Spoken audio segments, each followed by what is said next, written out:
As you get older, you probably notice that you don't recover as fast from an injury or a hard workout. Well, it turns out the secret to healing, recovery, and resilience isn't just luck, it's stem cells. These are your body's built-in repair crew. But as we age, that system slows down.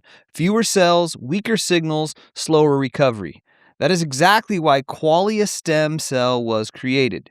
Think of stem cells as your body's repair crew, and Qualia Stem Cell helps them do their job better. You don't have to accept slowing down. Help your body renew itself by reactivating the systems that keep you moving, healing, and thriving with Qualia's stem cells formula. So if you've ever felt like your body just doesn't bounce back like it used to, whether it's after a tough workout, getting sick, or just the wear and tear of life, this is for you. Qualia Stem Cell was designed to support your body's natural repair systems, helping you heal, recover, and keep going strong. And right now, you can try it for up to 50% off at qualialife.com/Sally. And here's a bonus. Use the code SALLY for an additional 15% off your order. That's QUALIA life.com/Sally. Your body's built to repair itself. Qualia just helps it do that better. And a big thanks to Qualia for sponsoring this episode. The secret to performing your best every day is optimal sleep. And the easiest way to optimize your sleep is with the Lagoon Pillow that's perfect for you. Take Lagoon's 2-minute quiz to discover the pillow that's perfect for your sleep position and your body type. And every Lagoon pillow can be customized. You can add or remove fill to get your perfect height and support. Lagoon has helped us improve our sleep by pairing us with the perfect performance pillow. I was matched with the Fox and Sally with the Otter. The Fox pillow is 80% shredded memory foam blended with 20% polyester microfibers. And since switching, we've noticed better recovery and improved sleep. Waking up has never felt better. We're refreshed and pain-free thanks to our Lagoon pillows. Go to lagoonsleep.com/choosestrong and take the 2-minute sleep quiz to find your match. Use the code CHOOSESTRONG for 15% off your first purchase. That's lagoonsleep.com/choosestrong.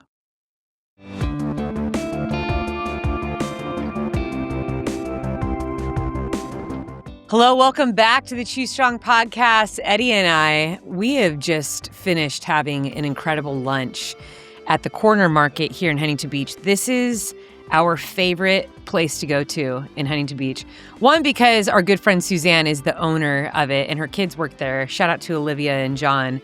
But it's also situated like inside the neighborhood that, it's like 400 meters from the ocean, but it's made up of just a lot of locals. You would never see it. It's a very non-assuming place. It looks like this cute black and white house. But yeah, we love it. And in fact, Ed, we talked to Suzanne this morning. Yeah, we did. And we're like, hey, why not have a shakeout run?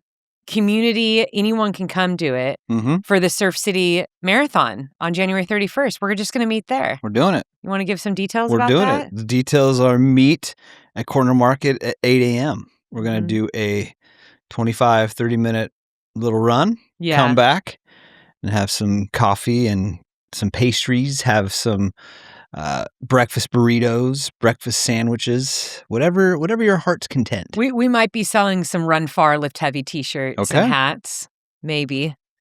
Yes. But yeah, that'll be fun. Got a place to meet, so that'd be cool. We do. We've gotten quite a few requests over the years from, people here in Southern California, like, why aren't you doing meet and greets here? Because I'm always doing them all over the country. And I thought, yeah, why don't we do them here? What the heck? So we are going to start doing that more this year. We do have a lot of plans to do community events this year, and we're going to talk about the second one here in a minute. But first and foremost, yes, Saturday morning, 8 a.m., January 31st, the day before a Surf City Marathon and Half Marathon, 5K. You do not need to be running the race to come. It's Eddie is running the half marathon.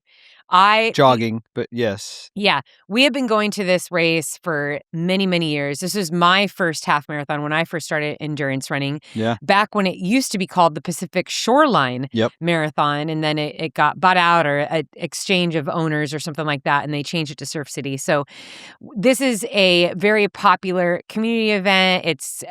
I mean, there's tens of thousands of people that come out for it, but it's one of my favorite events of the year here in Huntington Beach, and it's just always a good time to see old friends, make new friends, see a lot of the same people that you see running up and down the beach path and just around the neighborhoods. It really is a good time, and so we would love for you to be a part of the weekend. We would love to meet you, and I'll just say in advance, yes, you can bring your books. If you have a Choose Strong book, I would absolutely love to sign it for you or anything else. I would just love to meet you and hang out with you. I know, Eddie, we had such a great time at the Long Haul 100, which we're going to talk about here in just a minute. It's always great just interacting with people in the Choose Strong community and hearing their stories and what they're working toward and just getting to know them and their families. We got to meet a bunch of kids too. So yes, kids are welcome. You can bring strollers if you want, bring everyone along. It's going to be super chill. I don't think it'll be longer than 25 minutes. We're basically going to do like 12, 13 minutes out, 12, 13 minutes back. It's the day before the race, so we want to keep it chill. Just a chance to have coffee, basically. Yes. More details in the show notes. Yeah. And we'll be doing some posts throughout the week on the Instagram. Yep. Ed, I am super excited about that one. The next one is pretty far away, but I'm going to talk about it anyway. As you guys know, we are big fans of the Mammoth Trail Fest. Tim Tollefson is a dear friend of mine. We are former Nike Trail teammates all the way back, dating back to 2014, 2015. And, since 2018, Tim has been dreaming and working so hard on the Mammoth Trail Fest and the newly announced Mammoth 200. This guy he's put his whole heart and soul. He works all year long on these events. And we actually were chatting yesterday, and I was like, all right, we missed it last year, sadly. We didn't think that we were going to miss it. But this year we are committing. We're going to have a booth, but we are going to do a really cool event at Mammoth Trail Fest, which will probably involve some type of live podcast and probably a run and some other things. But we are working on it right now. The reason why we're saying it now, even though it's 9 months away, it's the end of September, is because the Mammoth Trail Fest registration just opened up yesterday. And it does tend to sell out pretty fast. Now, even if you don't want to race, just going to Mammoth Village is incredible. It is such a fun weekend. It's a 4-day event.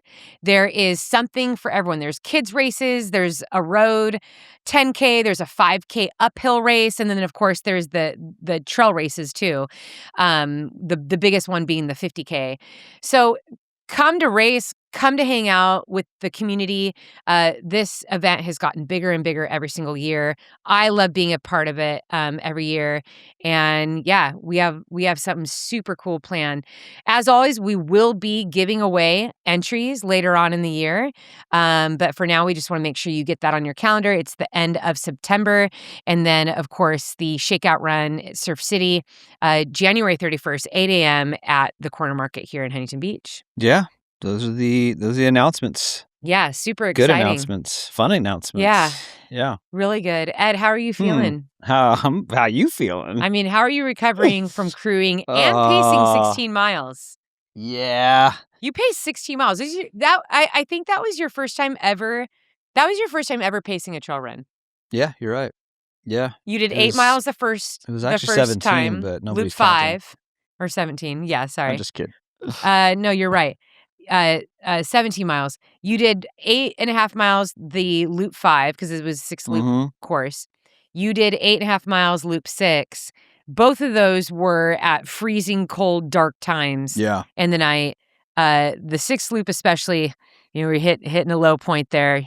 You got to watch me choke on my vomit for a little bit. Yeah, which it's so fun for pacers. Wonderful. Already you're moving slow. It's cold. You're trying to be like jovial for your runner. Yeah. And then they just start hacking up one. You're like, I'm so glad I signed up for this. This is exactly what I was expecting when you said, let's run together. Yeah, I can't remember the last time I headed out for an 8-mile run at 1 a.m. This is your first. You had a lot of firsts at Yes. long Yeah, haul. I did. Yeah. Yep. A lot of firsts. Now, that being Yeah. said, were you like, I must come back for this. I must come back for more. I did enjoy my time in Florida, and if that means I want to go back, yeah, of course. But the running at 1 a.m. wasn't something I want to sign up for necessarily. But if that's your question or not. But hey, it's not about me right now. It's about Sally. So people want to know how the long haul 100 went for you.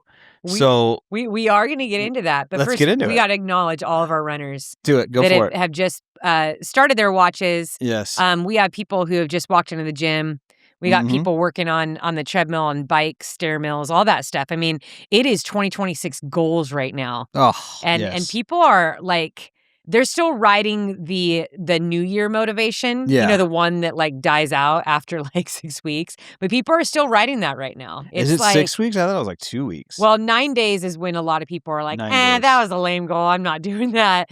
And then 6 weeks is like pretty much most of that happy motivation is done. Yeah. But you know what? Here in the Choose Strong community, we don't do things because No. we're motivated. We do things because we believe in the purpose and the goal, no matter what we're feeling. That's it, We yeah. get after it. We We get show up after it. every day We consistently. bring it. We bring it, You put that know? work in.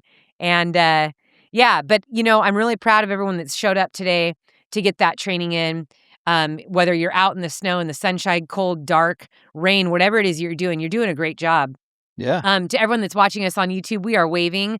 I don't know if the kiddos are still with us, but if you are, I love to say this because we have started to meet more and more kids at every single event. But Yeah. we love you. We love meeting you.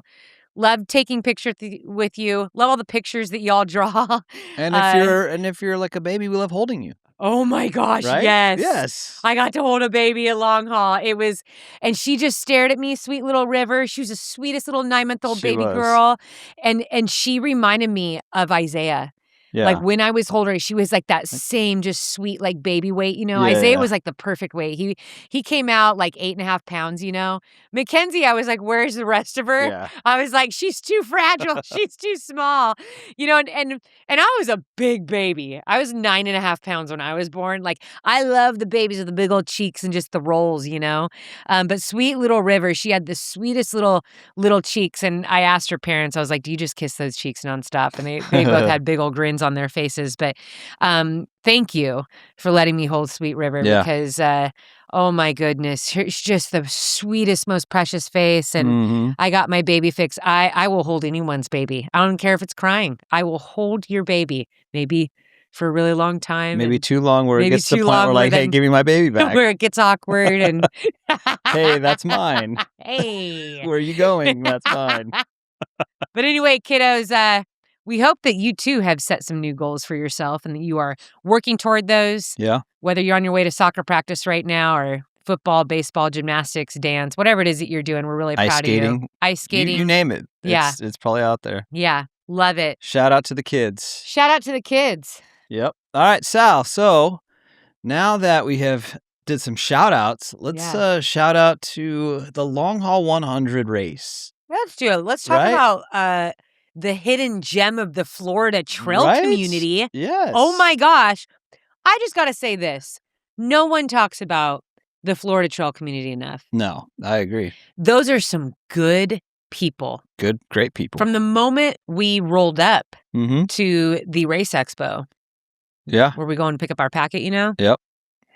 I mean, there were so many wonderful people that we got to meet. Yeah. There are Yeah. people that had driven quite a ways to come and say hi to us at that pre-race. Yeah, it's pretty special. And I'll tell you what, going into that race, I obviously had a lot of nerves, a lot of concerns. In fact, our film will already be out right now.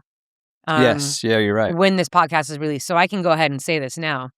But I did not run further than 20 miles in my lead up to the Long Haul 100. In fact, that was my longest run in 9 months. And I did that run 3 weeks before the race.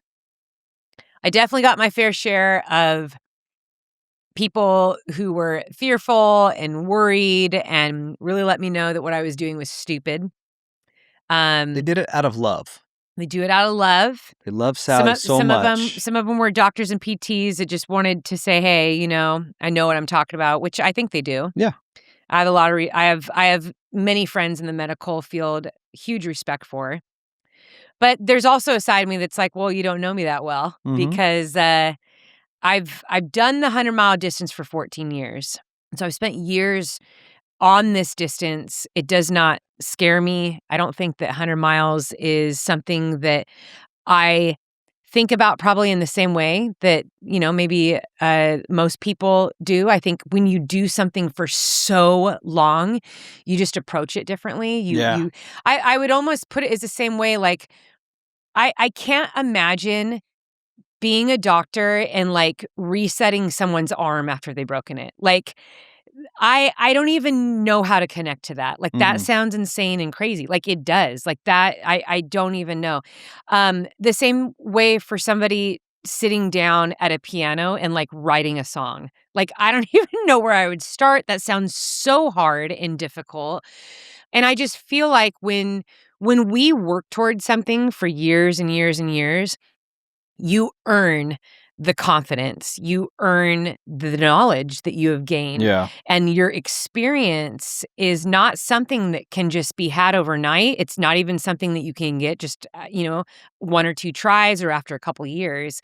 And so I've chosen to have confidence in that. I have to. And I think and I hope that our listeners, that you feel that way too, that every time you show up for yourself, it isn't always about what your pace is, how fast you're going, like how strong you feel. You got to remember that you're putting in the time and you're earning your result. You are earning the right to say like, hey, I spent time on this. I learned something about it. I gained experience, and that is invaluable. Yeah. And so I do feel like, as someone who has done hundreds for 14 years now, I don't approach them with this fear. Now, on the PTs and doctors and people saying, hey, that's crazy that you're doing that after coming back from your knee and you're going to ruin this. I do understand that. I agree with you, Eddie. I think all those people meant well. They really did. But I also have to say, like, I am surrounded by doctors and PTs that I respect and I listen to. There are people who work with me all the time. So I'm not just like guessing. I'm not just like, oh, I'm just going to go and do this. But there always has to be, for all of us, a point where we step away from, laws of nature and medical facts and medical opinions and all of that, where we have to be courageous and actually just ask ourselves, what do we want? What are we feeling? And are we willing to go regardless if we know the outcome? Yeah.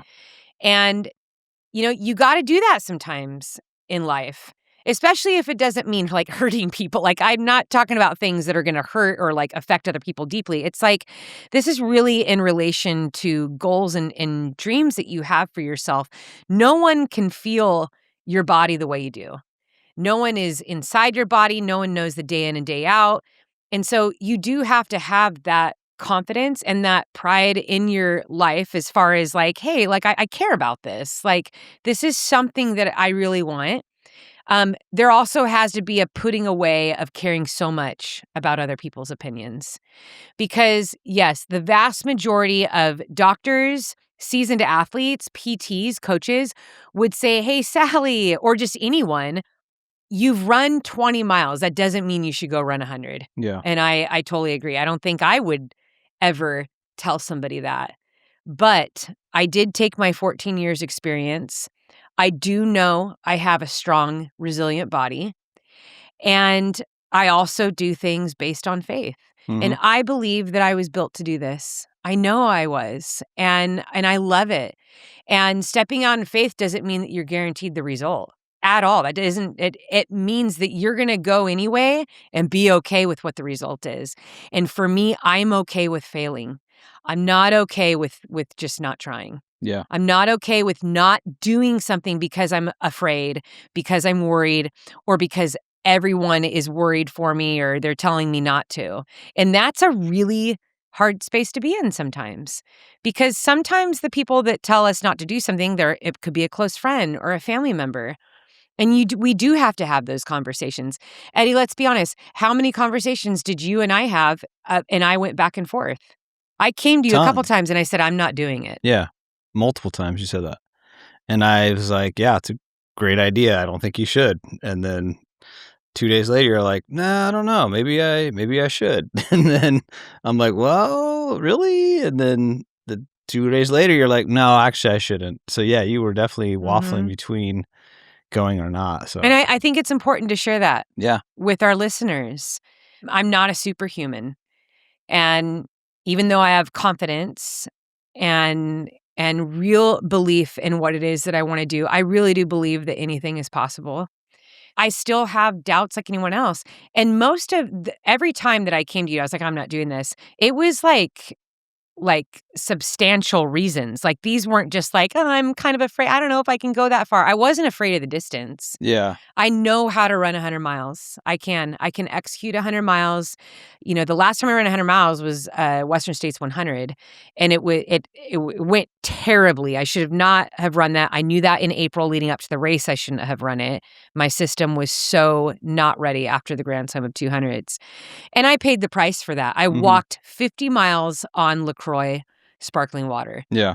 I'll tell you what, though, that race, because of that, doing that and all the 200s before and things that I've been through before, I literally was not afraid of long haul. Yeah. I was like, I can literally work through anything because I've spent years working through everything. Yeah. Like I can't think of something I haven't had to work through yet. Yeah. You know, it's been that long. First 5 years of my career, no. I still had a lot of work to put in. There's still a lot of experiences I hadn't had. So, yeah, I think there comes a point for all of us in the things that we put our heart into and that we spend years and years and years cultivating, that we need to have confidence in what we've built up, or else we're just like babies the whole time, just constantly learning the same things over and over and over again. We don't want to stay babies, No. right? We want to mature and we want to grow, and we want to grow in confidence and strength. And I think the only way that we do that is we continue to level up for ourselves. But that doesn't mean that our natural human tendencies still don't come in. That doesn't mean that, I think logical reasoning, like we need that. And I had said over and over, I want to be wise. And I felt like our conversations, it was based on wise, evidence that maybe this wouldn't be a good idea. And so I had to just choose. It really came down to I'm just going to at least try. And I am committed to having a great 2026 year. And if this race is going to ruin that, I have to step off the race course. If my knee hurts, if it swells up, then the race is over.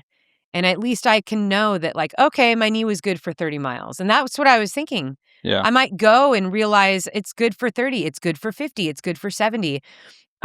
Or this slight chance that maybe it's good for 100. Yeah. And I'll tell you what, that was nothing short of a miracle. Yeah. Honestly. Yeah. I was in shock all day and just so grateful. I mean, it makes me want to cry. I did not think that I was going to feel that good. Yeah. And I know everyone wants to know, okay, well, what's post like? Great. Yeah. Zero pain, no limping, no swelling.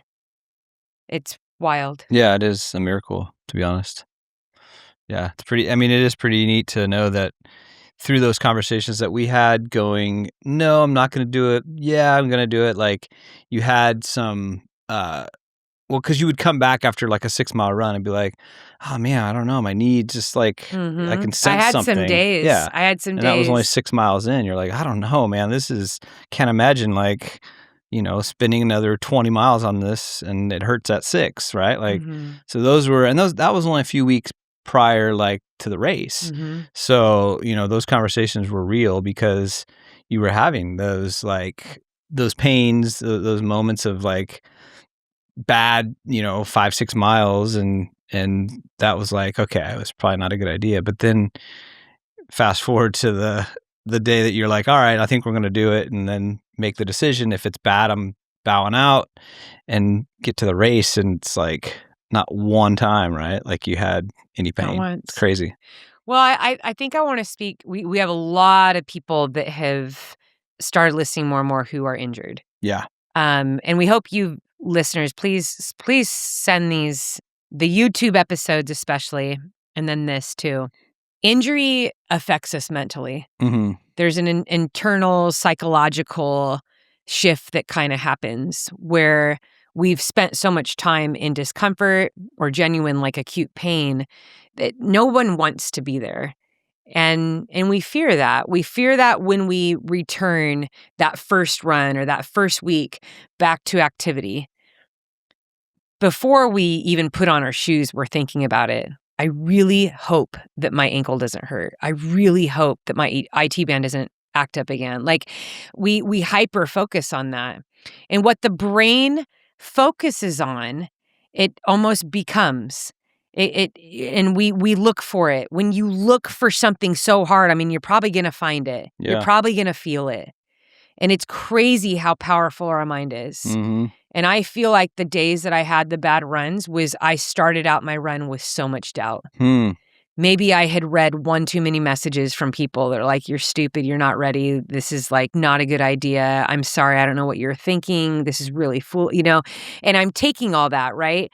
I'm taking all that and I'm starting a run and I'm like, yeah, maybe it is. And it's like, I'm hyper focusing on every single, is that pain or is that ache? Is that stiffness or is that, and it's like, if I stay there, yeah, I'm not going to feel good at all. Yeah. But the way we think about things and what we choose to focus on, it absolutely affects us physically. Yeah. And we see this even in racing. Even if you are in the middle of a race, Eddie, you have Surf City coming up.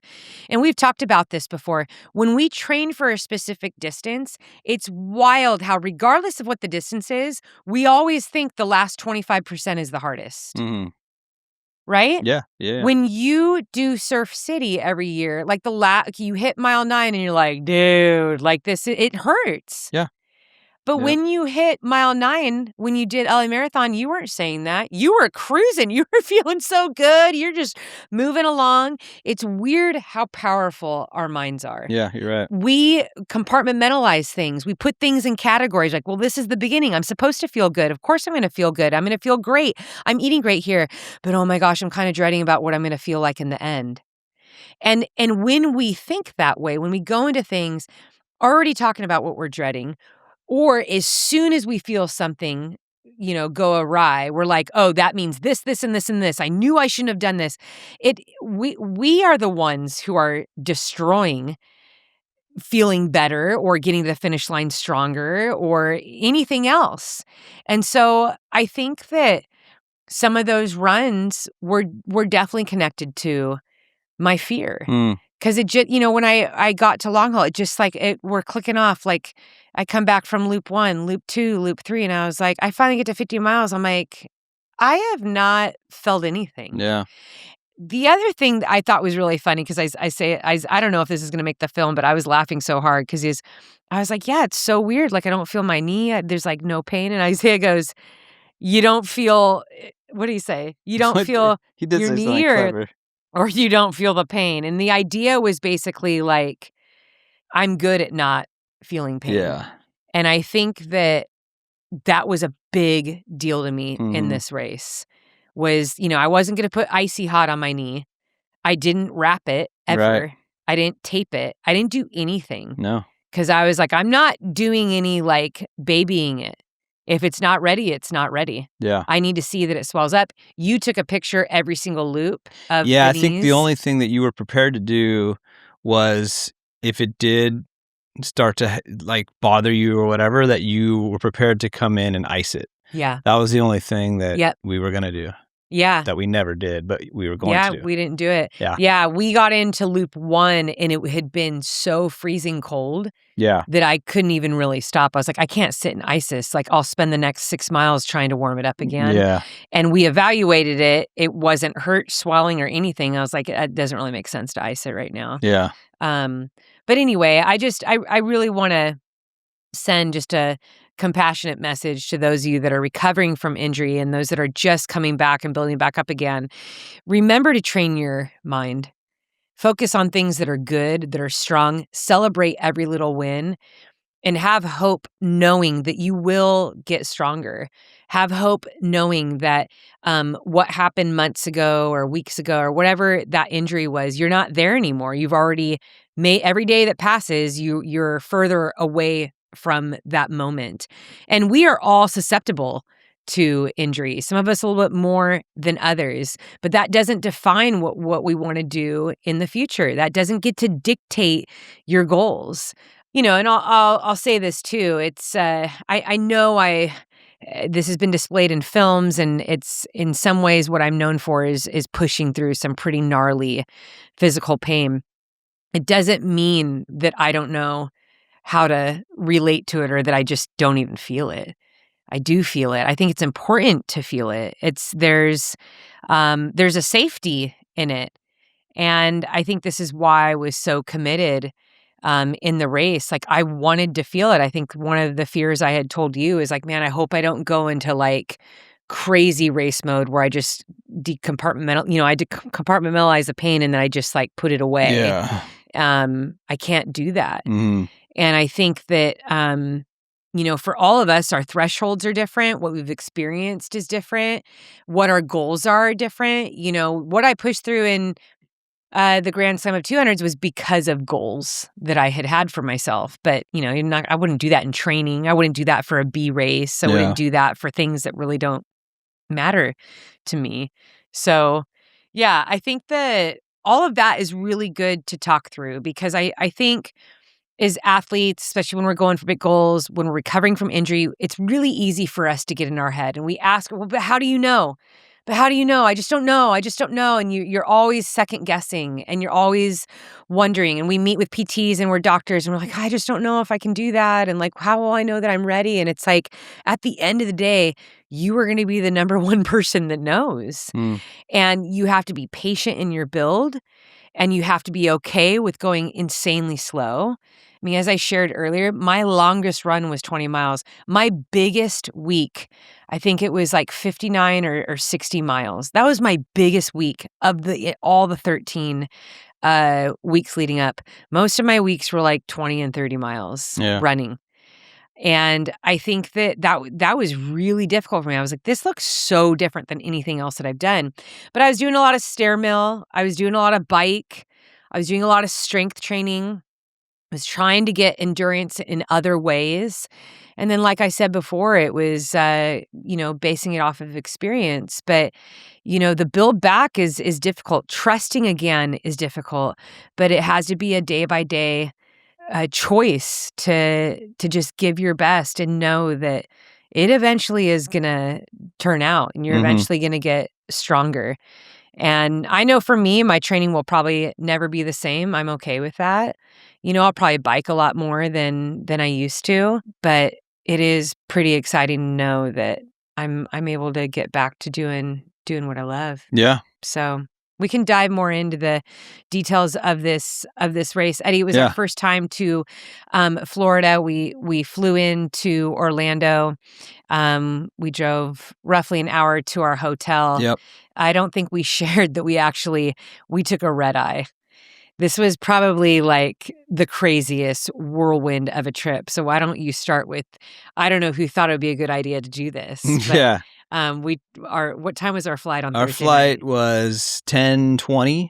Ended up being like 11 because it got delayed. From LAX, nonetheless. 11 p.m. at LAX. Which was it was a holiday weekend. Yeah. And it felt like it was the middle of July there. Yeah, it was very busy. It was so stressful. Yeah. It took us over an hour. I mean, once we were at the airport, I think it took almost half an hour just to, we're at the airport. If you've been to LAX, which is my least favorite airport in the entire world, it took us almost half an hour just to inch our way to a parking garage and park. Yeah. Yeah. Yeah. It was insane. It was so busy. Yeah. And this was, we got there at 9:15 at night. Yeah. Yeah. This is when everyone should be sleeping. Yeah. I'm usually in bed at that time. So already I'm very tired. This is Thursday night, which is supposed to be your best night of sleep before a race. really setting myself up to do really well at this race. So not only have I not raced in over a year, I've only run the furthest of 20 miles on my knee. And now I'm like, you know what? Let's take a red eye from LAX Not at a great 11 p.m. at start. night. Not a great start, Sal. But yeah, we did. We did the 11 to, we got in at like 6 or something, right? Into Florida. So we went straight to the hotel, got to sleep for a little bit, which was great. And then a couple hours, and then we headed over to Colt Creek Park, where the expo and the race is, but the expo to get the bib. And yeah, that's kind of when we started to meet a bunch of the Choose Strong listeners and get to hear some of their stories and meet hold babies and connect with some people. So yeah, I think that was a whirlwind day for sure. I know we were very tired. Before we even went to, we had probably like 4 or 5 hours at the hotel, but then we went to Walmart because the way this race is set up, it's 16.75 mile loops. Yeah. And there's Tent City at the start finish, which is awesome. So really similar for those of you that understand like Javelina. Javelina is 5 loops at 20 miles. And every time you get back to the start finish, it's just tents. Well, it is similar here at the Long Haul 100, which by the way, I do need to say, Andy and Amy Matthews are phenomenal RDs. Yeah. I don't think they're awesome. All day I heard about them. All day racing, all weekend. People talk about what a wonderful couple they are. And they are. It is like cool. Family. What they've created there is amazing. I and no one told me to say this, but I highly recommend this race. If you don't get into Javelina, sign up for Long Haul 100. It is a Western States qualifier, completely flat. You have a aid station every 5 miles. You see your crew. I mean, I think there's other places you see the crew. I just told you to stay at the start finish. There wasn't really a reason to come out to the other spots because there was an aid station every 5 miles and it was so flat. It's not like you're not navigating through the mountains. So even your mindset, you're able to relax a lot more. And then there's like a few out and back. So like you're always seeing people. It was so wonderful. Like I never, ever, ever felt like I was alone. Yeah. Like there was always people in front of me or coming toward me or behind me or like in an aid station. It was a really beautiful community overall. So I do have to say, Long Haul 100, a great shot to 1, run a fast 100, and 2, if you are looking to do a first 100, fantastic course to do that.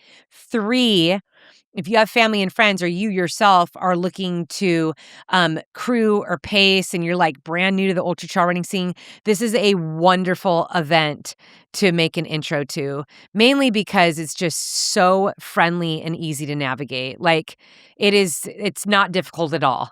You're not going to get lost. Yeah. But I really loved it for you, Eddie, because we've been out of the race scene for like a year, and you're used to really big mountain courses, driving for hours at a time to come and see me for 5 minutes.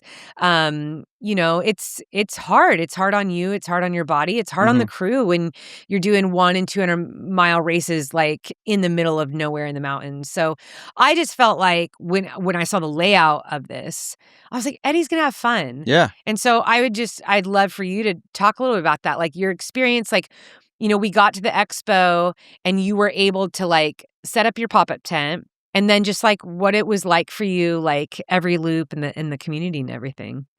Yeah. So, I mean, first of all, our pop-up tent was probably the most hideous tent out there. You can tell not hideous. It was funny. It was like, I didn't know they made pop-up tents this small. It was like you can tell who flew in, like from out of state, based on their tent. You're like, we didn't want to spend a lot of money. Those guys literally just got that tiny tent. Okay, it was like a $45 tent. It was a 6x4. It was 4x6. The other ones were 10x10s that had like these extensions coming off the back with like walls, and ours was like this little. It was pretty embarrassing. But we did a good job turning. No. And I also ordered online this. It folded up so small, like a pop-up actual little tent, mini tent. Yeah, a mini tent that kind of went under it. We had tons of light lanterns. We had sleeping bags. It turned out great. And tarps. It just from afar, like if you're looking at it was funny. All the tents, and then you see ours. And not only did you just not see, like you see all these tents, but ours was the very last which one. was perfect. I was Yeah. so happy It would about just that. Yeah, it was a I good was setup. so happy about But that. it was funny because you look at all these massive, Yeah. huge, amazing setups, and then you see ours at the very end. It's Well, just if like this people are watching dinky this on thing. YouTube right now or Spotify, they're seeing all of the videos and the pictures of it. I liked it because you were at the end, at the very, very, very end. Yeah. You come into the start finish and then Tent City starts. And it's Yeah. on the right and left-hand side. And so you just run down this big aisle of tents and people are cheering and saying hi and giving you high fives. I mean, it's wonderful. Yeah, it is And cool. then you were at the you were the last one on the right. And I loved that. It was very peaceful. It was very peaceful for me. It was very quiet. But yeah, I mean, I feel like that your experience was probably a lot more relaxing. Like, I think for anyone crewing, it was if you can just stay there. I mean, I could see like people bringing kids, even babies. Like, you could probably bring a baby and crew Yeah. somebody. Yeah. You know, like you'd have a little like pop-up tent and toys, and there's a lake right there. There's bathrooms and an actual facility there. Yeah. Parking lot. Like, it was a really friendly environment.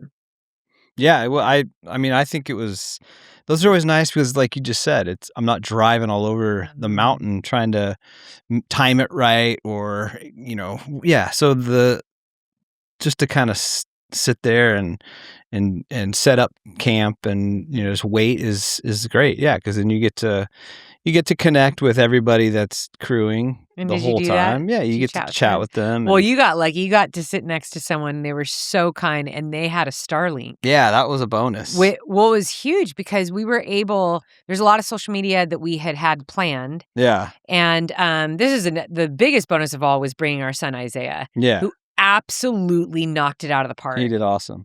He's a wonderful photographer. He's, we were a little nervous at first because Isaiah is a sports digital creator, as a ball sports digital Yeah. creator. He loves hockey, football, basketball. Those are like the top sports. He loves to film and create that stuff. And, this past year especially, he's hired almost every week. Yeah, he is. By schools, by private clubs. I mean, it's crazy. And I'm like, dude, you don't even have a website. Yeah. But he's having so much fun doing it. And I was like, Isaiah has never been like an ultra fan of running. He did cross country, did some races like growing up. He just loves ball sports too much. Yep. And when you think of ball sports, it's fast action, right? It's exciting. There's contact going on. A 100-mile loop course out on a flat state park might not be so exciting. But I told him, I was like, we would love to have you out there. And we gave him full creative control. And I think he did like 6 or 7 posts of photos, Yeah. and they were incredible. Yeah, he did an awesome job. The friend, whoever that was that let us use their Starlink, it allowed us to keep the whole community up to date with stories, Yeah. posts. We were able to post everything because there wasn't really the best reception. You kind of had to like drive to certain spots to find Yeah. reception. But yeah, that was the most special thing. I think the last time that Isaiah has been to one of my races when he was really little. Yeah, I think It's been a long AC time. 100 a couple years ago. That was his. Oh yeah, Yeah. 2022. Yeah, Yeah, it's when Ainsley and Mackenzie. Yeah, that was really sweet having him for that. For the Yeah. Choose Strong project. Yeah, Yeah. for sure. But yeah, that was super cool. But Yeah. anyway, let's go ahead and just dive right into this race. Yep. Reveal some secrets and stuff that was going on. Yeah, I think the first Um, thing I think we need to mention is the morning. The race started at 7, and so we wanted to drive in. We got up at 4, and we wanted to get there by 5:00 or whatever. The gates opened, so we got up there We super thought early. that there was going to be a line, yeah. an hour-long line. Right. Yeah. That was. We were like the first people in the park. So we got there early. We got there on time. All right. Mhm. But I think the thing that we were not expecting was as we began to drive, it was 40 degrees.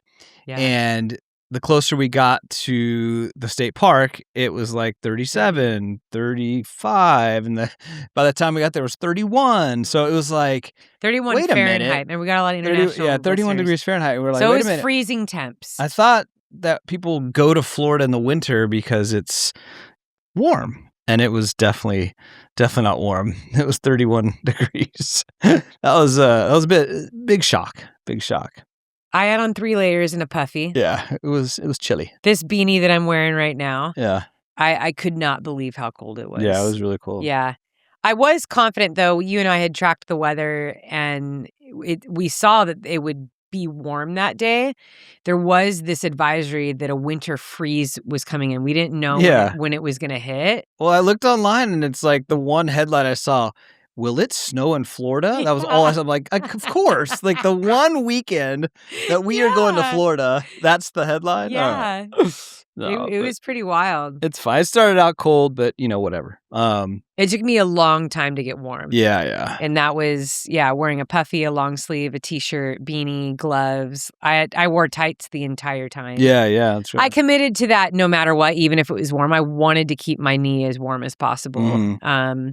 So I was like, I'll just, and the problem, I knew with my walk run regiment, I was like, dude, I might struggle with getting warm, so I'm just going to wear long tights the whole day and make sure that knee just has a little bit of a layer on it.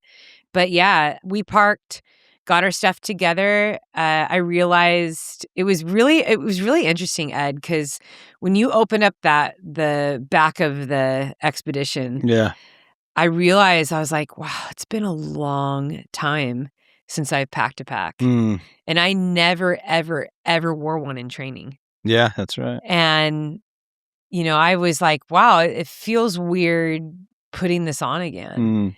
And I found myself just like relishing in every detail of getting ready. That's cool. I was so excited pinning on my bib, which, bless their heart, they gave me bib too. And I was like, is this a mistake? I was really kind of them to do that, but I definitely did not deserve that whatsoever. There definitely was other runners that should have been bib 2. I should have been bib 289 or something like that. But pinning on a bib and just, walking toward the start line, seeing that clock, being in the community and knowing that I was going to run, not spectate. I just had a rush of so much gratitude. And I know how I normally am before a race. Like I definitely will have the nerves about me. But this time I was like, I want to soak it all in and enjoy it.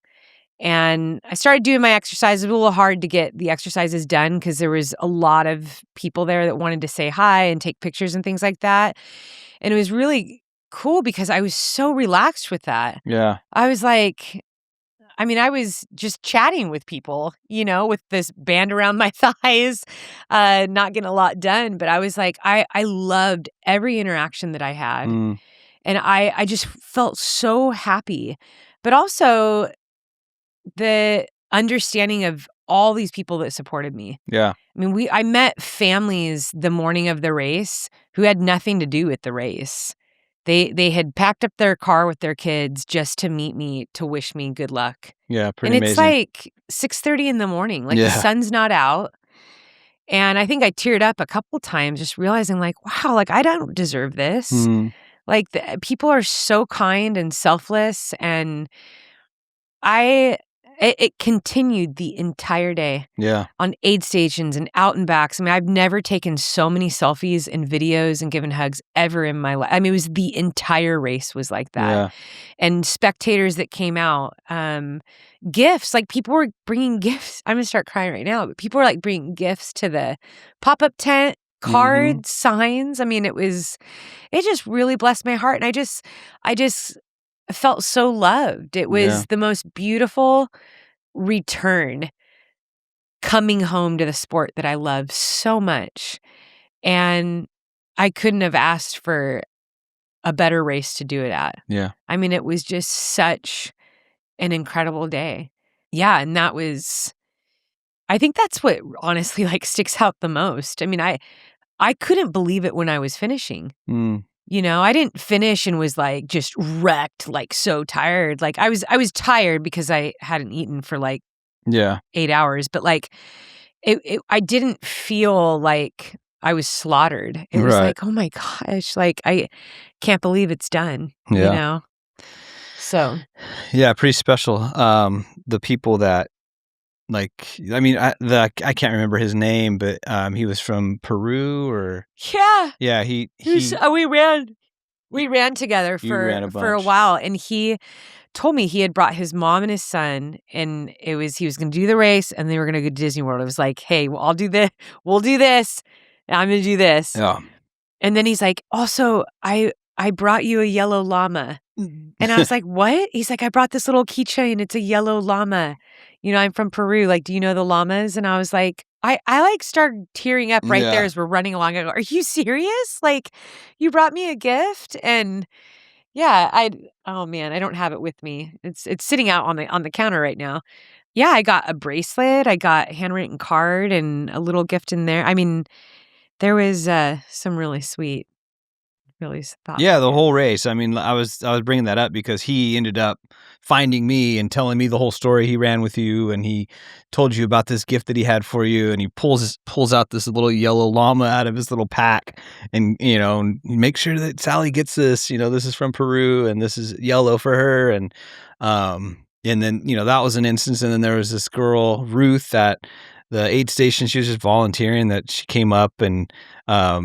This was at midnight. She, had this little bag with a card that she wrote you and wanted me to, make sure that you got that. And yeah, the people that drove 2.5 hours right after their job to come cheer you on with signs, it's just like you said, the whole day is just filled with just some amazing interactions with people that were just so encouraging. It was so neat to just chat with them and kind of hear their story and how they got connected to the Choose Strong or how they've been impacted by your book and all these things. So, yeah, just a special day because I think obviously because the race went well and that you didn't have any pain, but I think just that element of Oh, the it's the best community. part. Yeah. And I think this is, we don't like taking it to a greater level is that we can all be that to each other. Yeah. The power of support and encouragement and showing up for each other is the strength that we find because of that. The hope that we get when people believe in us and they support us. It's it's invaluable. Mm-hmm. And we can all show up for each other. We can do this for one another, whether it's a stranger, a friend, a family member.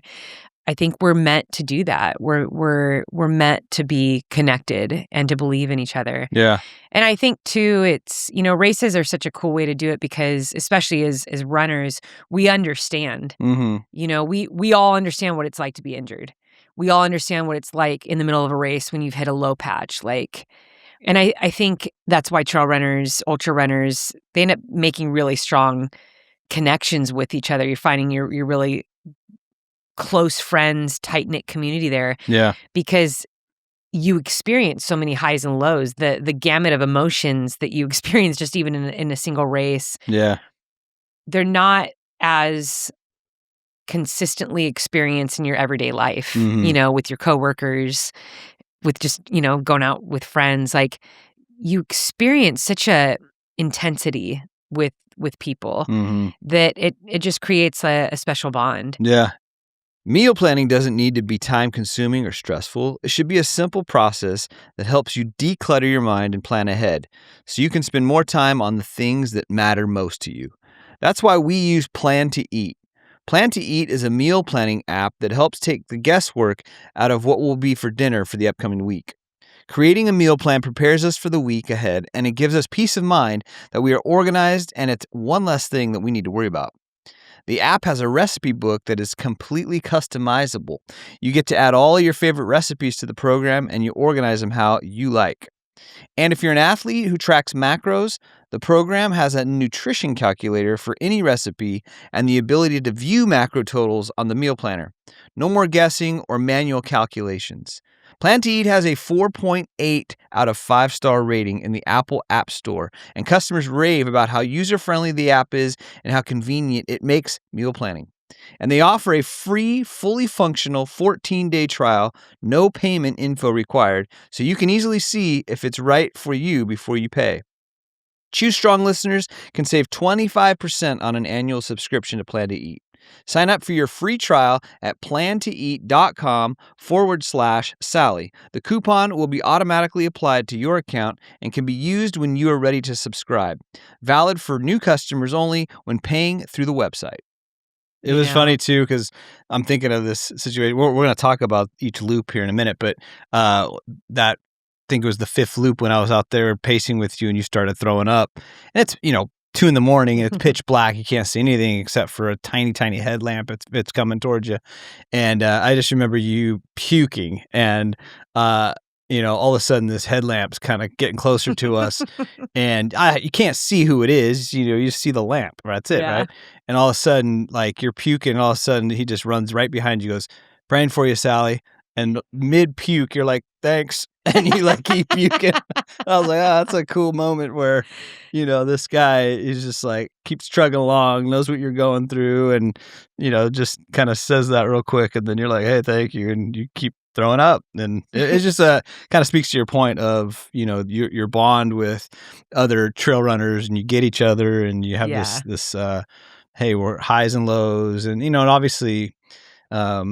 I was out there too, where you were able to share, where you felt good, and there were some guys next to you that were struggling, and you come up next to them, and you had a chance to really encourage them, and then you see them later in a high because they kind of push through, and so yeah, that's pretty cool. So let's chat real quick about Loop 1.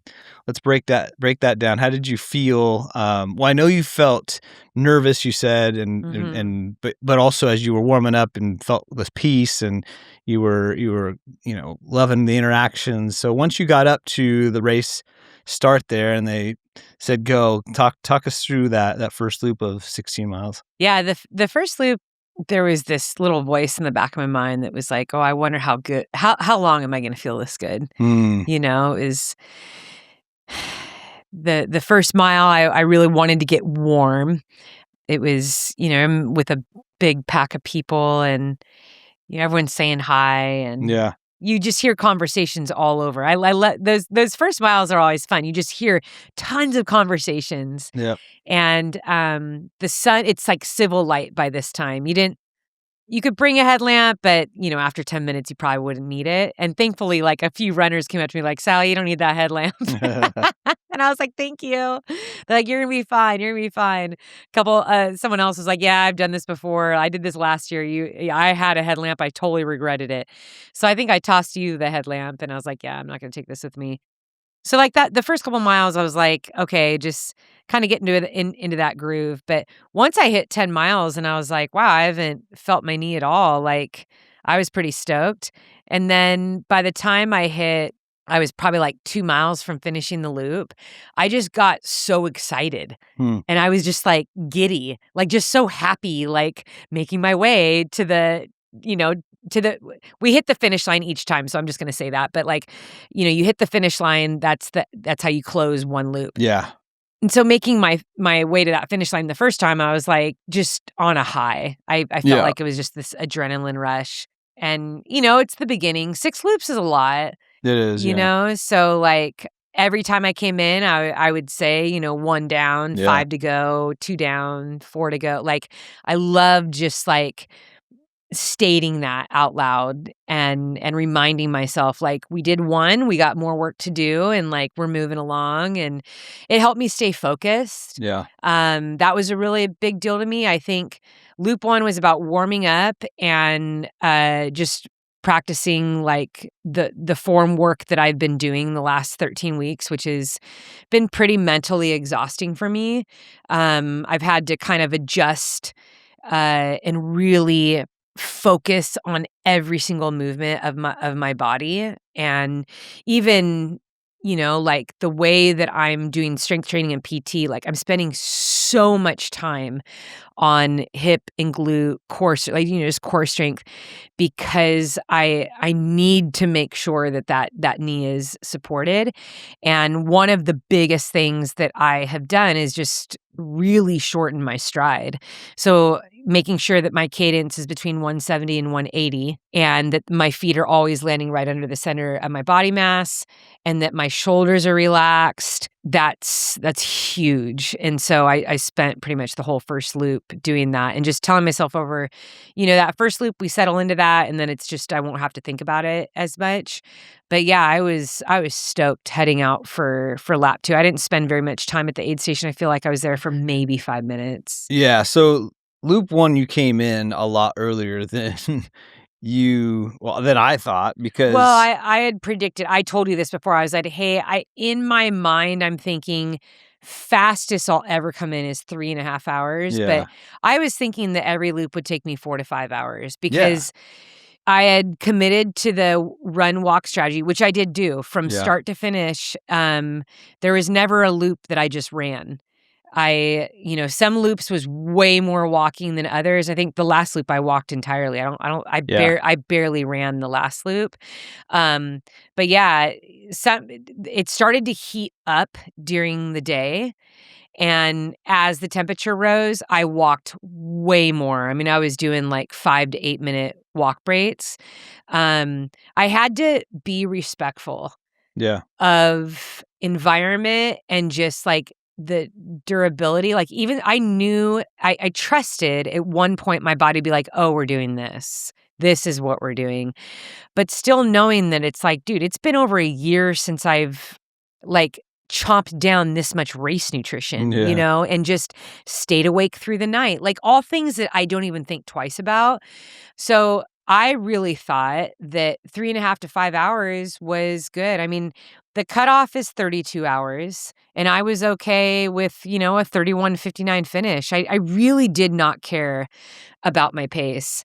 I just wanted to finish strong, feeling that the knee was strong. That was it. I just need to cross that finish line. Yeah. So I mean, you came in 3 hours the first loop. That's why I was like, whoa, it was 10 o'clock when we were like, oh, she's already in. Like that was a lot quicker. I think it was actually like 2:50.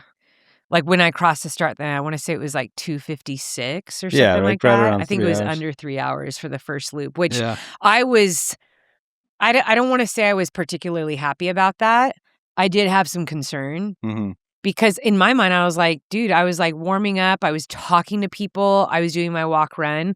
I do walk fast. I joked about this in my YouTube episode, but I have over the years, especially since starting the 200s, I do practice speed walking. Yeah, you walk very fast. I'm not I would never call myself a speed walker because they can walk like sub 6 minute pace. Like they're legit. But I can get down, and in the race I did this a lot. I was walking in the 12s. Yeah. There were moments when you were pacing me, I was running slower than what my walk was. And you would even tell me like, dude, you just need to walk because you're walking faster than your run. Yep. And there were times where you would have to jog to keep up with me because it was like stupid how fast I was going. But I think that knowing that the walk run that I was doing, and I guess just feeling good, coming in a little under 3 hours, I thought that was a little bit too fast. And the concern there was, well, if I were to keep doing that, that would be a sub 18-hour finish, which we're not doing that here. Yeah. Like that's not necessary for me to run like a 17.5 hour 100. Right. I think I could have, I probably could have done that, but that wasn't the goal. The goal wasn't the pace or the time. Yeah. Yeah. So speaking of the goal, so each time you came in to the aid station, well, the crew tent there, we had a certain amount. We had 5 questions that we were going to go over each time, all for the purpose of making sure that you were being honest and we can assess the knee every 16, 17 miles. So the 5 questions that I asked you, the first one was always, do you have pain in your knee? And then we would go to the next one. What's the pain level, 1 to 5? Third question I would ask, do you have any stiffness or pain to touch on the knee? The fourth question, are you sticking to the run walk strategy? And then the fifth one, is there any visible swelling on the knee? And then I would take a picture each loop. And so those were the 5 questions that we would go over each time that you came in, and I mean, all the answers are the same on my sheet, but which was awesome, because you never had pain, never had any stiffness, well, obviously this run, walk, those are all yeses because you did that.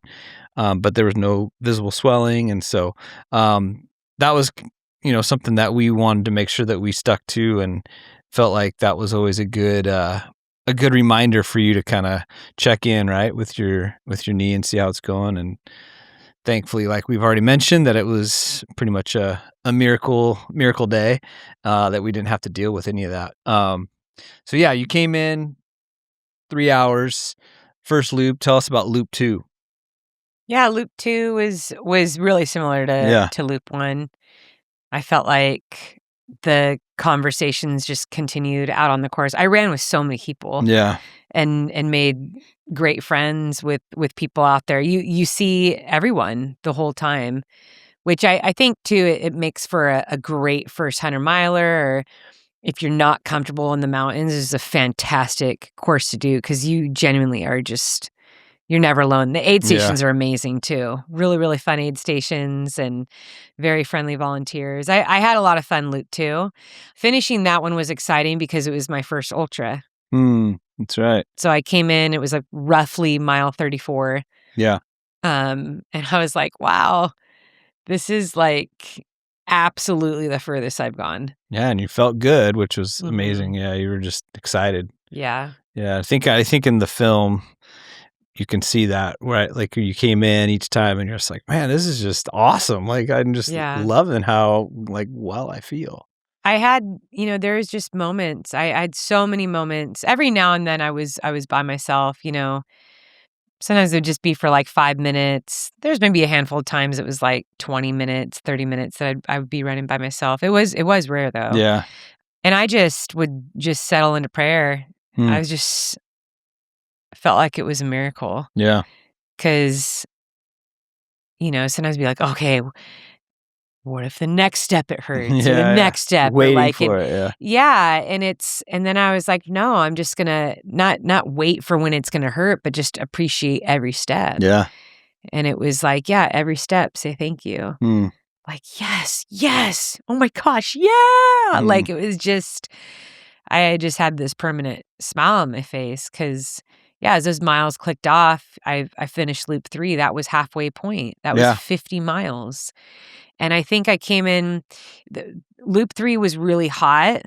And so I slowed down significantly for that loop. But, we did the 50 miles in like 9.5 hours, with a ton of walking. And I was like, that's crazy. Yeah. Like, I'm just out there chilling, just hanging out with people. From that point on, I made sure I waited. I think that one I was at the aid station for over half an hour. Yeah, you were. Trying to cool down. That was when you changed shoes. I changed shoes. Yeah. I got out of the shirt that I was in. Yeah, I was drenched. Yeah. I remember I was so sweaty. Yeah, it got really hot. Yeah, it was really, really hot. And I just knew, I was like, if I don't take care of myself here. But even then, it was like, from 4 or 5, loops, finishing loop 3, there was 3 stops that I made where I just, I was probably in the aid station for about an hour and a half, I would say. And that was good for me. It was good just to,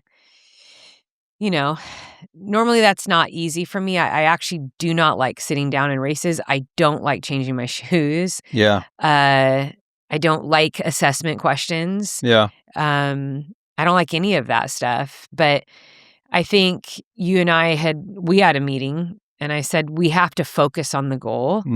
And if we focus on the goal, then we're not going to be so obsessed with like my performance or my pace or like what place I'm in. Like that's not why we're going. Yeah. And it was just a different mindset. Yeah. And so being okay with, sitting in an aid station, taking care of myself, and really long walk breaks, all of that was really good for me. I mean, the goal was to finish, like you said, in 32 hours, right? Like that was the cutoff. And so you had banked a ton of time coming into some of these first loops a lot earlier than you thought, so you had the time to change and to get, new shoes and stuff like that typically in a regular race you wouldn't do, right? Mhm. Because you just wouldn't want to waste the time. You're just like, I'm just going to go for it. But Exactly. yeah, so you wanted to be comfortable and you had the time Should to we do talk it. about my shoes? Let's talk about your shoes. Let's do it. So I chose to wear the Nike Vomero Plus, which is a road shoe. Nice and pink, yeah. Yeah. And I wore that shoe, and that was it the whole entire time. I had 2 pairs with me, so I changed them at the halfway point. I also had met Amy, who's the CEO, founder of Salty Britches, and it's this incredible lubricant that you can use for anywhere on your body for chafing. But we chatted at the Race Expo the day before, and she's like, "You gotta put this on your feet." That stuff is probably the best stuff I've ever used in my life. I had no blisters, no black toenails. I had nothing. My feet did not bother me all day. And, ever since the Grand Slam, that's always kind of been a fear of mine because Sure. my feet have never been the same. I Right. literally ripped off that whole They're still wonderful, tender. Yeah. wonderful layer of skin that I had built up for so long. But, I did think about that a little bit. But I had been training in the Vomera Plus for this whole entire buildup. It was a great shoe for me as I was returning from injury. It always felt good. We have the wetlands here, which is a very, very similar terrain to what Long Haul 100 was. Yeah. And so I just trained in those on road and packed dirt. And I was like, I'm not going to change shoes just for this race. Like, that's foolish, for one, especially because the stack height, everything is different. Like, that could throw off, like, my form, which I've been working so hard on. Like, I didn't want to compromise anything, but I did laugh. It's been a really, really long time. I think when I first started trail running, I wore road shoes, but it's been a very long time since I did that.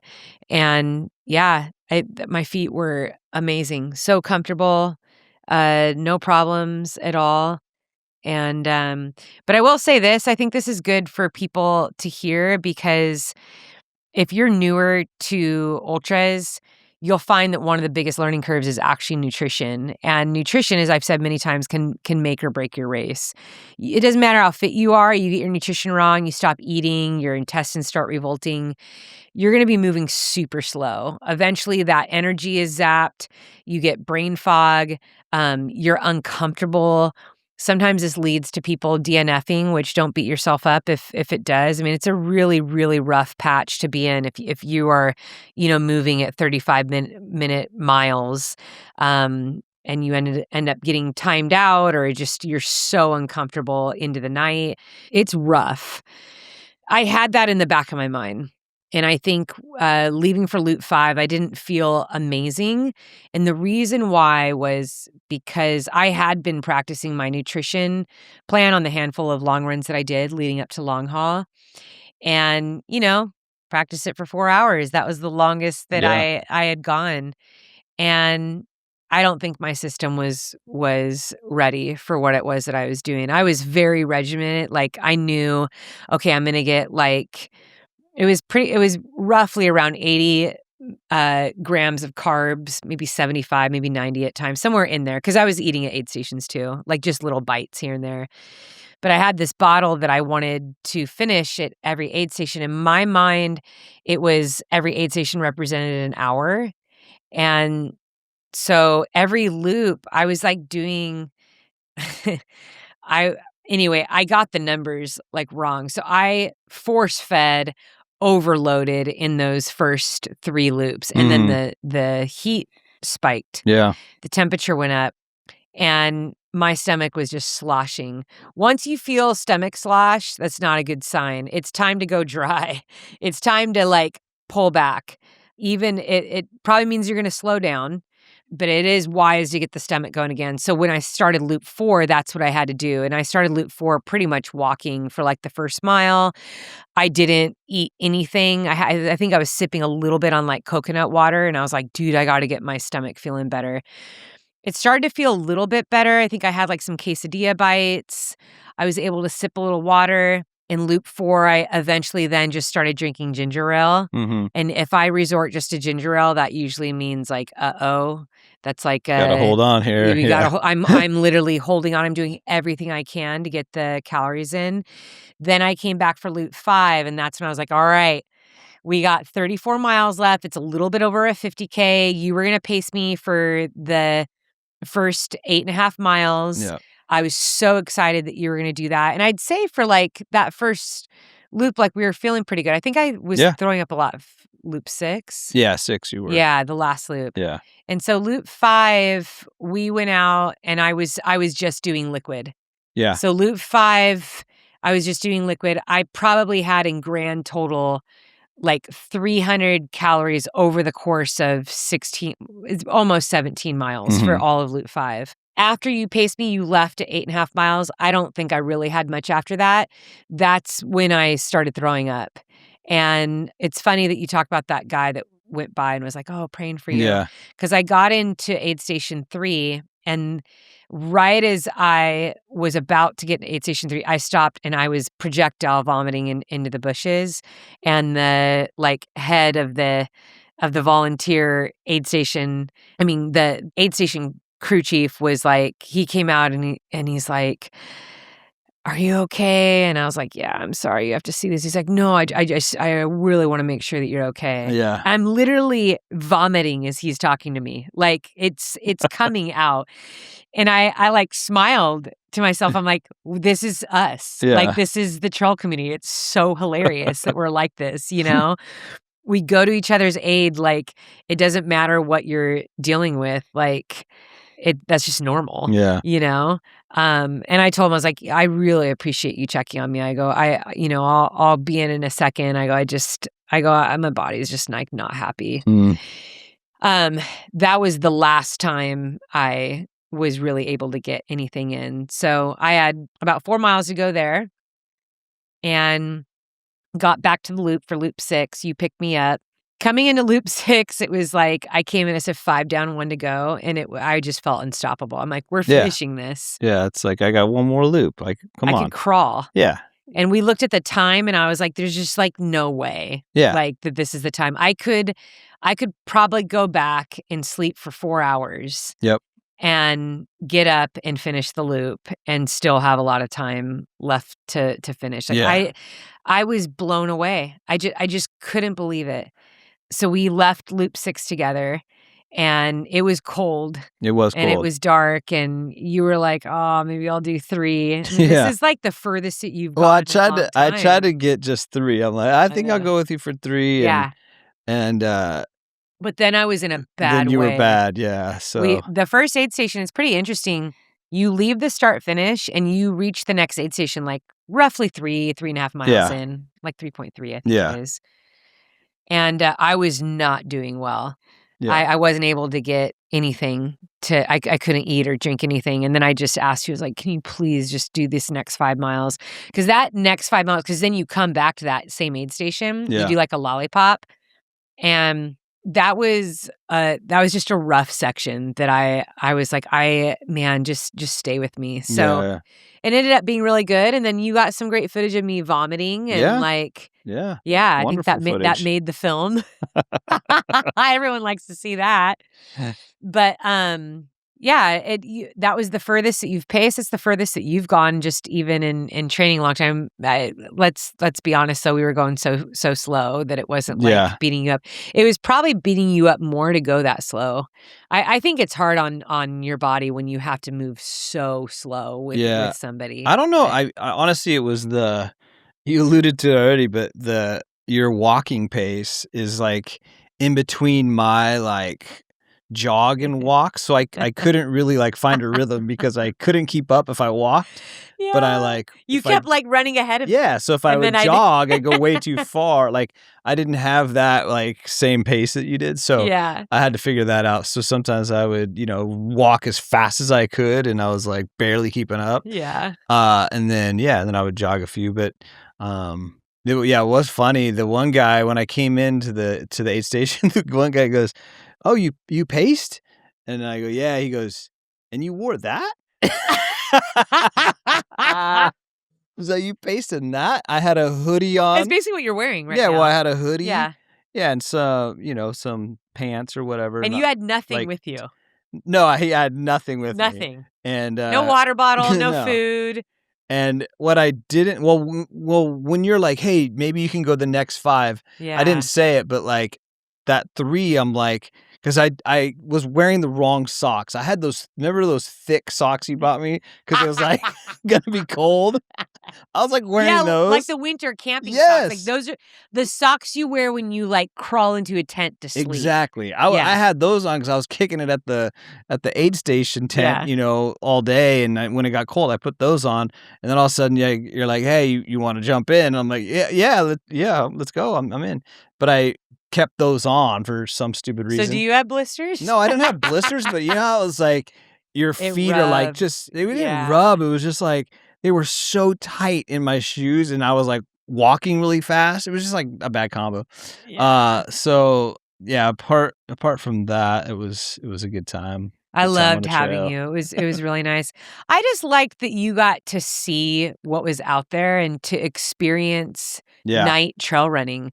It's pretty magical. It's weird, yeah, because we were around a lot of people and you're like, wow, everyone's just out here running. Like we're in the middle of a state park yeah, at 1 a.m., 3 a.m., and everyone's just having conversations. They got yeah, their night lamps on, they're eating and drinking and just moving and like while the rest of the world sleeps. yeah, it is kind of an It's interesting I love it. dynamic. I love the night sections in trail races. But yeah, came into that fifth loop, closed that, heading out on the sixth with you.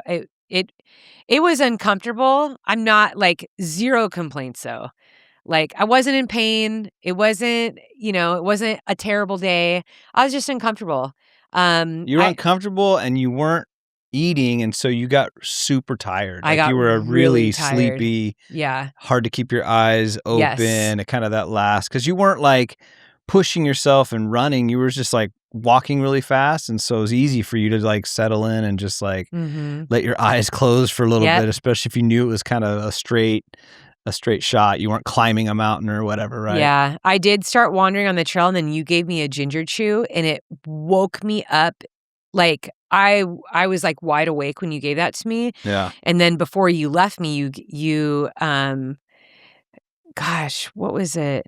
Yeah, you gave me because we were at aid stations each time. So you Yeah. gave me the ginger chew at aid station 1. So that Mhm. was the first time you gave it to me. You're like, "Well, if you Yeah. can't eat anything here, then take this ginger chew." Yeah. And then when we got back to the aid station, you're like, you gave me another ginger chew before I left. Yeah, So yeah. like I just remember thinking, yeah, so thank you, aid station 1 and 2, because you hit that twice, Yeah. for the ginger chews. But that kind of saved me because when you left, I was falling asleep walking. I could not keep my eyes open and I couldn't drink water because it was making me gag. It was making me really sick. Yeah. And I couldn't, of course, then couldn't eat anything. And it was very cold. I only had to do 8 miles, Yeah. 8.5 miles to get back. But, and I had no doubts in my mind. I was like, I'm going to be fine. But I was like, dude, Sally, you got to like pull it together somehow. And so I popped that ginger chew in and I was fine Mm. the rest. Like I was wide awake the rest of the time. I also got to settle in with, this really awesome guy that he was feeling the same way I was feeling, and we power hiked the last 8 miles together That's awesome. and had the best conversation, kept each other awake, just moved very, very efficiently. We moved efficiently. It wasn't fast, but we were going like 15, 16-minute walking pace, so Yeah. that wasn't like my fastest, but at that point, it had then been I wanna say, like, 5 hours straight of no calories. Mm. Like anything substantial, like a ginger chew, it probably has, like, 10, 20 calories in it, so, Yeah, yeah. I was severely dehydrated and nauseous and calorie deficient. I think when we got back to the hotel, I actually couldn't sleep at all. Mhm. I just laid in bed. Urine was not good at all. I mean, it was super dark. Like I looked terrible. But I'll tell you what, I didn't really focus on that at all in Yeah. those final miles. And when we finally got to that last stretch as we're going around the river and I saw the finish line, I was just in disbelief. Mm. I was like, I can't believe that's the finish. This is crazy. Like, we did it. Yeah.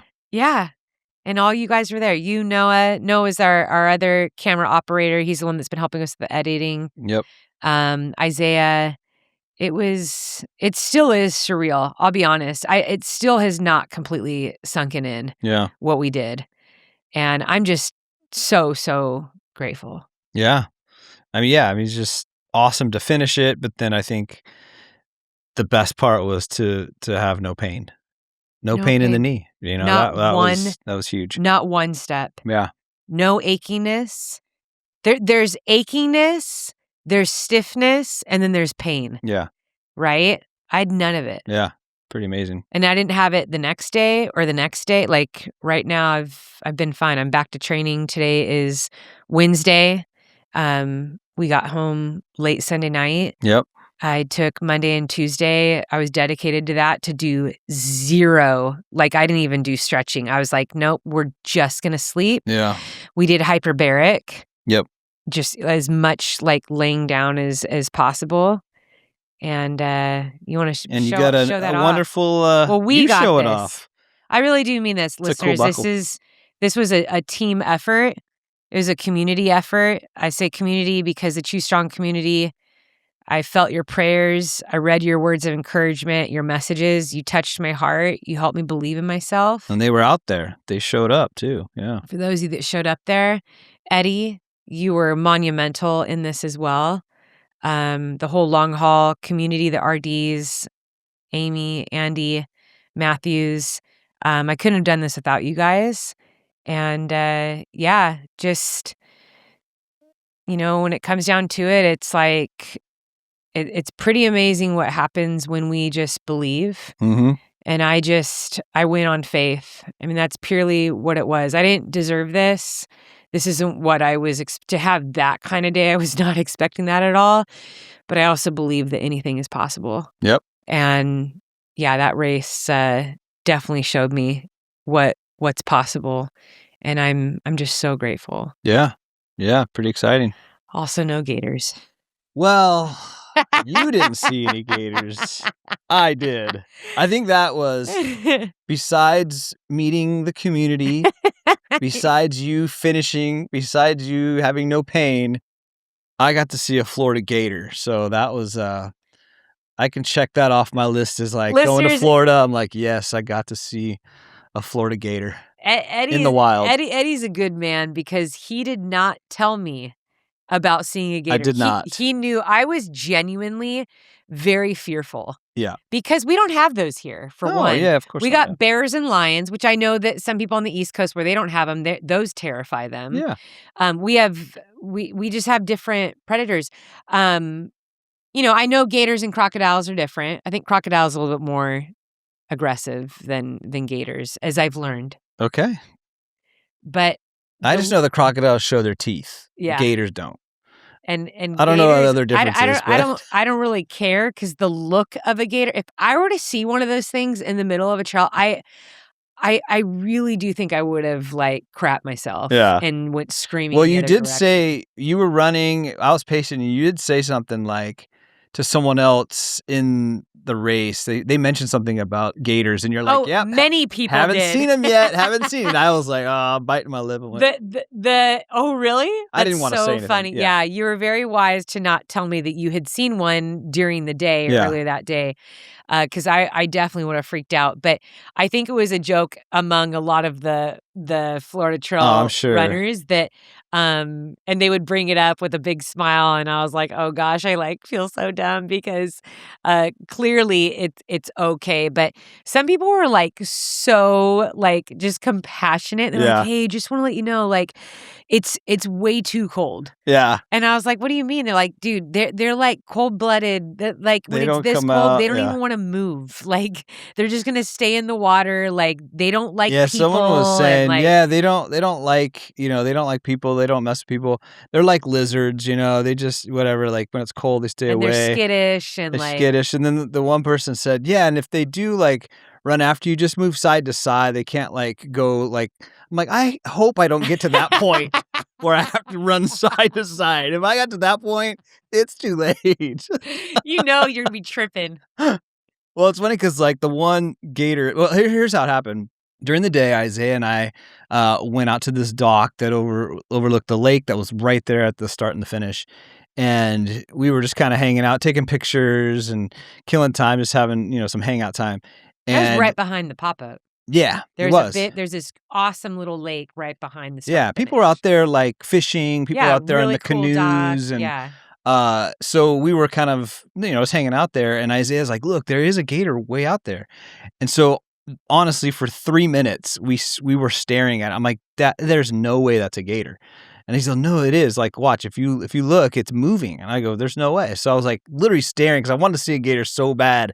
I was just staring at it. Isaiah And told you that? yeah, Isaiah and he saw it first, and I was like, "There's no way, dude. It just looked like a piece of like tree or bark that was just like out in the middle of the lake, just like sitting on top of the water. That's what it looked like." And I was like, "I don't know, dude." And he was like convinced it was moving, and I didn't think so. And then all of a sudden, as we were staring at that one, this mom over on our left was, with her boys. They were fishing, and they start yelling, "Oh, look, a gator, a gator!" So we look over there, and that was the one that we actually saw. That was like right there. And so, anyways, that was the one I took a video of. Yeah, And it's people funny. are seeing this on their screen right now. Well, it's funny because I posted that video, and all these people from Florida are like, "Oh, look at that little guy." I'm like, that is not a little guy. Like, that is a full blown gator. You can't convince me otherwise. Yeah. Anyways, Were you a little afraid of it, or were you like fascinated by I was it? more fascinated. Yeah, I think Isaiah and I had some fun. Doing the imagination. What if we fell in? Yeah. Those kind of talks. When you two But- do that, it is so hilarious But- because you go for like 5 minutes Yeah, straight. it always The goes what if. goes to like too far really quick. But yeah, it was more of like a fascination of like, oh, cool, that thing's really cool looking. But anyways, yeah, so we got to see a gator. Well, I'm glad I didn't. Yeah, I'm glad you didn't There was either. a sign out on the course that was set against a log, and it said, "At night, you're gonna think this is a gator." It was so good. And it was interesting too because it was right next to the creek, which people who have run that in the past reached out to me and they're like, "Yeah, if you do see them, they'll usually be right there on your way to aid station 1 and 2." Yeah. Which is the same aid station. They'll be like in the water right there. So I looked like Did you? intently every single loop, all 6 loops. I'm looking, and especially at night. I'm like, with my luck, there's going to be Yeah. one with his mouth wide open in Hanging the middle out of in the the middle of the trail, trail. just like, I you was know? looking quite a bit too at night, but I had no idea where I was looking. Everything kind of looked the same to me at 2 a.m. I'm just like, I have no idea what that, if that's water or if that is just open field. I don't know. So, but yeah, no gators on the course. Gators just near the start line. Yeah. Yeah. So, all right, Sal. Well, anything that you can glean from this miracle of no pain, this race that you had, and that you can share with the listeners today before we end? Well, I just want to encourage, especially those of you that are coming back from injury, for those of you that have just gotten an injury, illness, any setback that's been, inserted into your hopes for 2026. I want to encourage you that every season is meant for something. And when I look back on 2025, as much as I didn't like being away from running, there's a lot that I learned and in many ways that I grew in. And I don't think that every season we like in our life, outside of running, outside of injuries, we can all look back at times in our life that we're like, man, that was hard. Or I didn't like that. I don't ever want that to happen again.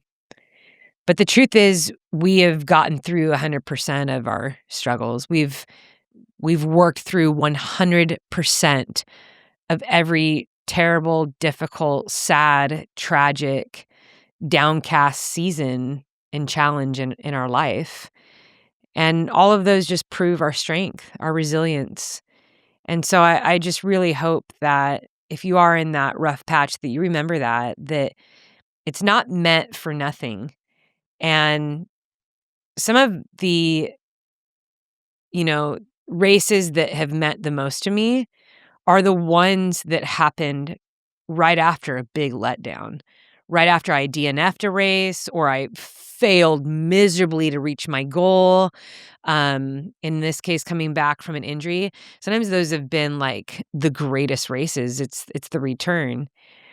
And many times it's because I have more confidence in what I'm able to work through. It's knowing that, like, dude, I just worked through a lot of difficult stuff. I just endured a lot of discomfort and pain, and I know I can get through this. And we gain a whole new level of confidence, a whole new level of strength. And I think that is what I took away from this race. It was a whole new layer of strength, a whole new layer of focus, because I've never gone to a race with this kind of focus before, where I had to lay aside my obsession with racing or placement or pace or my performance and just focus on the one goal, and that was just to get to the finish line. And the truth is, for all of us, that really is what it's about. It's about, we all are on a journey. We got one finish line in life, right? And the journey really is the best part. That's where we learn the most about ourselves. That's where we have the most growth. That's where we have the most experiences. When I think of long haul, like, I'll always just remember my interactions with people. Yeah. I'm not remembering what my pace per mile was, or like I didn't do anything great out there. In my personal opinion, there was nothing wonderful about my performance, especially for all the years that I've been doing that. I hold myself to just a different expectation. And I think that I take away with me things that are a little bit deeper and a little bit, meaningful. And that was a lot of the beautiful conversations and interactions that I had with people who are also working toward their goals and their dreams. And, I got to pass a lot of people on the course that, they were having a hard day out there, and some of them didn't like their pace. They were bummed. And then just other people are like, oh, I'm just, one of the back of the packers or whatever. And a few times I would respond and say, we are all on the same course. And we are. It doesn't matter what pace, what our finishing time is for back, middle, front pack. We're all on the same course. We're all doing the same thing. And we all chose to show up. And there wasn't very many of us, And it's good to celebrate just showing up. It's good to celebrate just choosing to try and have the best experience that you possibly could.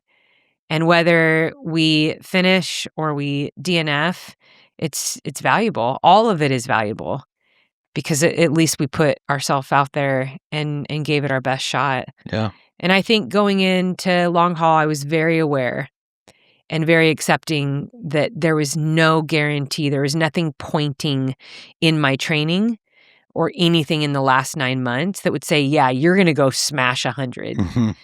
And, we got to get the green buckle, and the green buckle is a sub 24 hour. And I think even that was like such a gift, especially walking the entire last loop. Yeah. I didn't know if that was possible. I remember when I was walking with the guy, we kind of laughed about that. I was like, it would be pretty cool, like, I'm not obsessed with it, but it would be amazing to come out here and like also go under 24 hours and, just kind of celebrate that little thing. So yeah. It was just blessing after blessing. But yeah, I think this has definitely given me a whole new level of confidence moving forward. And yeah, I'm just going to go ahead and announce it here for the first time. On to the next, which is Cocodona 250. Yeah. So fun times. Fun times are ahead. And this has really helped us gain that confidence. Yeah. So yeah. there was a few markers that I was looking for here. One we got our Badwater 135 qualifier, and I came home and I was so happy, just grinning ear to ear with my laptop computer on the couch, signing up for that race. So put that registration in. I will find out on February 1st if I indeed got in.